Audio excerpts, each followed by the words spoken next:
You know, I'm just not ready for them to update the PS4 yet. I mean, frankly, I feel like I've only gotten a handful of games that I really was excited about, or anything that really got me, like, boiling and ready to play, and like, yeah, this is awesome. You know, it makes me feel like they're just jumping the gun because they're scared of what could happen. They're scared of the fact that the competition is doing something new, so they gotta do something new. Like, no one's willing to just fight the good fight, except maybe Nintendo, but even they're like, we screwed up with the Wii U, instead of making better games, we're just gonna scrap the whole thing and start over with the NX, which feels like they're like, you know, that $300 you spent, don't worry about it. It's all good. We got crackers. Even now, you can trade in your Xbox 360 for about $75, which, considering how old that thing is, that's kind of incredible. And meanwhile, your Wii U won't go for more than $25. That is just like blowing my mind every single day. But then I look at the world and just say, you know, maybe that makes sense because we're getting things like the PS Pro 3 years into the life cycle. Let's get this video started. Do the impossible, see the invisible. Row, fight the power. Hey everyone, it's Chris, and before this video starts, I need you to know that the audio might be terrible or it might be really good. I don't know. I am currently in a very hot apartment and I'm running my air conditioning because if I don't, I will be balls to the walls hot, and you don't want to experience that. So if you guys don't know, recently PlayStation announced that they are doing the PS4 Pro and the Slim. And a lot of people were asking the same question. I did a live stream. People were asking, do we need these systems? Like, if you already have a PS4, do you need to get the Slim? Do you need to get the Pro? And the answer is emphatically no, unless you are a rich person who has a 4K TV, because at that point, then you probably need to get your hands on the sweet Pro-ness. Now, you might want to know, what are the stats of the Pro? The fact is, I don't know things on top of my head, so I went to an article by Engadget, and essentially they just say that it comes with, you know, it's HDR ready, it plays 4K material, it does 4K streaming, but it doesn't do 4K Blu-rays, which is kind of weird to me. It's a much beefier system. It's stronger. The CPU is stronger.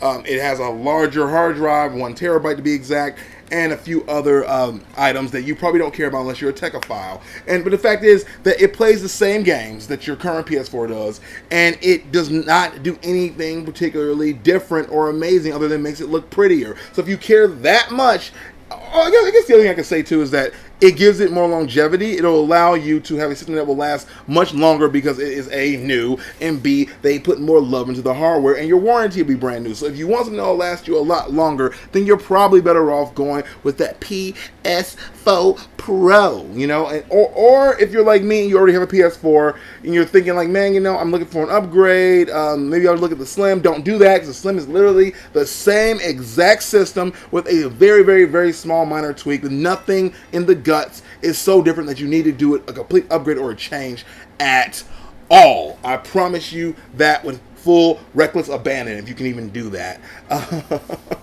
But frankly, I'm just kind of like, I was really meh. I was kind of expecting something bigger. I was expecting, like, I don't know, something to give me a reason to need this system, because the fact is, the PS4 Pro is backwards compatible. They say backwards compatible, which means it's a new system, it's a new IP, but it's backwards compatible with the current, you know, PS4 games, which again, it means that you're going to play the same games. And he also said, according to a person in my stream, that there are going to be no PS4 Pro exclusives, which also means there's no real reason to get this unless you care about the looks that much. So to this announcement, I have a resounding meh. I mean, I'm still looking at getting the Xbox One Scorpio, simply for the fact that I don't have the Xbox One at all. And if I'm going to get one, finally, after all these years, I'm going to get the latest, newest thing. So if you don't have a PS4, then you should probably get a PS4 Scorpio. Again, sorry, PS4 Pro, all these names have O's in the end. Are you doing this on purpose? Pro, Scorpio, are you doing that on purpose? I bet you that the Nintendo NX is going to be the Nintendo system. I bet they're going to do that, because that'll be interesting. But I'm just saying, though, at the end of the day, though, like, you don't need this unless you are getting a 4K TV. If you're not getting a 4K TV, this is worthless to you, because it's not going to look that good on your TV. It's not going to give you those crisp, strong, you know, values and pixels and whatnot, if they even do pixels these days. I mean, you're better off just getting a current PS4, which will probably be dirt cheap, and be happy about it. That's what I would suggest for you to do if you were looking at getting a system. I'm personally looking forward to the NX coming up next. I am currently playing the Wii U and just kind of like burn it off so I can like, you know, make sure I really get my money's worth of this system. It's crazy what's happening in this generation of gaming. We're already refreshing and updating our IPs. We're already getting the next generation, and it's only been like, what, 3 years in, maybe 4 at the most?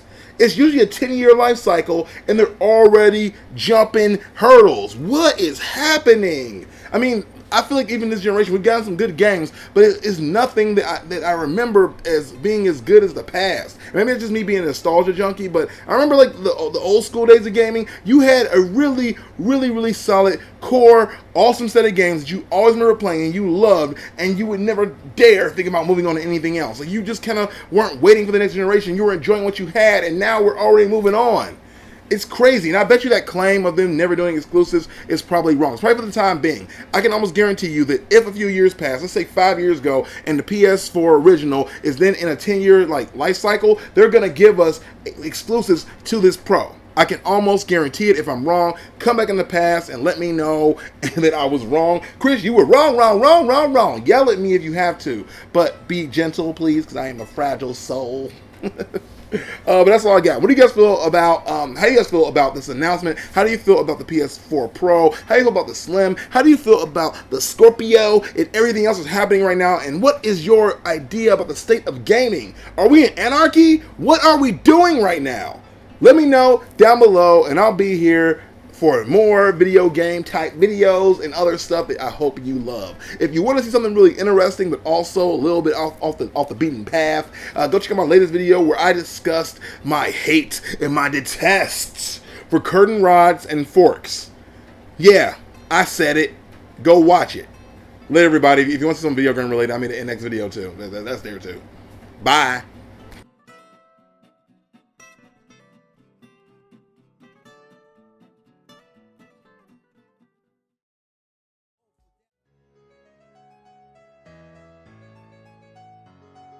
Do the impossible, see the invisible.